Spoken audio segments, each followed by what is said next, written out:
Hi friends, ఈరోజు మనం ఒక చిన్న బాలుడి హృదయపూర్వక కథ వింటాం.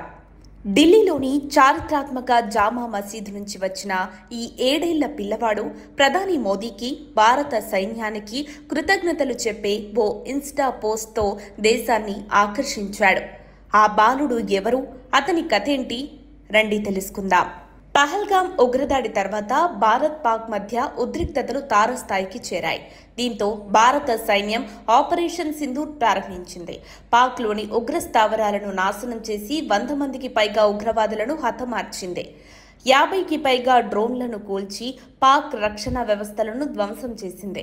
ఈ ఘన విజయంతో పాకిస్తాన్ కాల్పుల విరమణ ఒప్పందానికి వచ్చింది.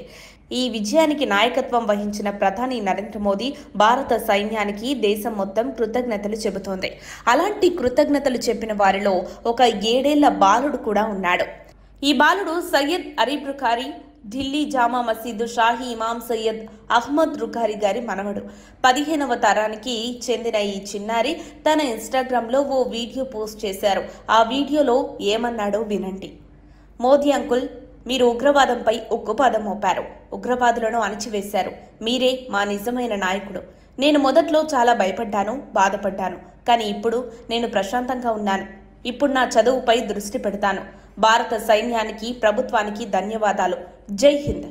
ఈ చిన్నారి మాటలు కేవలం ఒక పిల్లవాడి భావనలు మాత్రమే కాదు, దేశంలోని కోట్లాది మంది పౌరుల హృదయ స్పందన. అందుకే ఈ వీడియో సోషల్ మీడియాలో వైరల్ అయింది.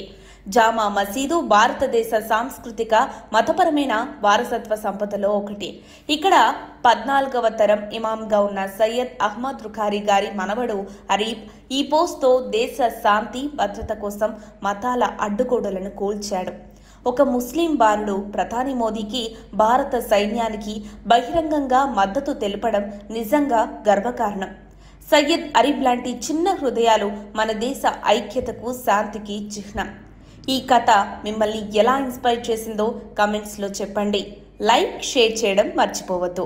జై హింద్. మరిన్ని అప్డేట్స్ కోసం మా కాయ్ టీవీని సబ్స్క్రైబ్ చేసుకోండి. మా వీడియో కనుక మీకు నచ్చినట్లయితే లైక్ చేయండి, షేర్ చేయండి. మీ విలువైన అభిప్రాయాలను కామెంట్ బాక్స్లో తెలియజేయండి.